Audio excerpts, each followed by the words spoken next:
ഇപ്പം നമുക്ക് ചില എൻക്വയറീസ് ഒക്കെ വരുന്നുണ്ട്. അതായത് ഒരു 9, 10 ഏജസിൽ തന്നെ മുന്നത്തെ പല്ലുകൾക്കിടയിൽ ഗ്യാപ്പ് ഉണ്ടെന്നൊക്കെ പറഞ്ഞിട്ട് നമുക്ക് ചില എൻക്വയറീസ് വരാറുണ്ട്. അപ്പോൾ അതിൻ്റെ ഒരു വസ്തുത എന്താണ്? ഈ നമുക്ക് ഈ 9, 10 വയസ്സിലൊക്കെ കുട്ടികൾക്ക് പൊതുവെ മേലത്തെ പല്ലുകളിൽ ചെറിയ ഗ്യാപ്പ് കാണാറുണ്ട്. അതുവരെ നേരെ ഇരിക്കുന്ന പല്ലുകൾ ചിലപ്പോൾ ആ സമയമാകുമ്പോൾ ഒന്നിങ്ങനെ ചെരിഞ്ഞ് വരുന്നത് കാണാം. ഇതൊരു നോർമലായിട്ടുള്ളൊരു ഫിനോമിനനാണ്. നമ്മളിതിനൊരു ട്രാൻസിയൻറ്റ് മാലക്ലൂഷൻ അല്ലെങ്കിൽ സെൽഫ് കറക്റ്റിംഗ് മാലക്ലൂഷൻ എന്ന് പറയും. അതായത് ഇത് ആ സമയത്ത് ഗ്യാപ്പ് ഉണ്ടെങ്കിലും പൊതുവെ പ്രായം കൂടുന്തോറും, അതായത് 11, 12 വയസ്സൊക്കെ ആകുന്ന സമയത്ത് അത് വീണ്ടും കറക്റ്റാവും.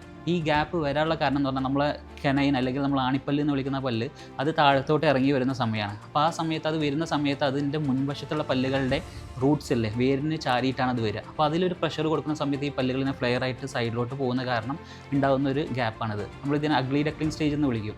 അപ്പോൾ അത് ഒരു സെൽഫ് കറക്റ്റിംഗ് ഇതാണ്. ആ പല്ലിങ്ങനെ താഴെ ഇറങ്ങി വരുന്ന സമയത്ത് ഒരു 12, 13 വയസ്സിലൊക്കെയാണ് ചില കുട്ടികൾക്ക് അത് ഫുള്ളായിട്ട് പുറത്ത് വരിക.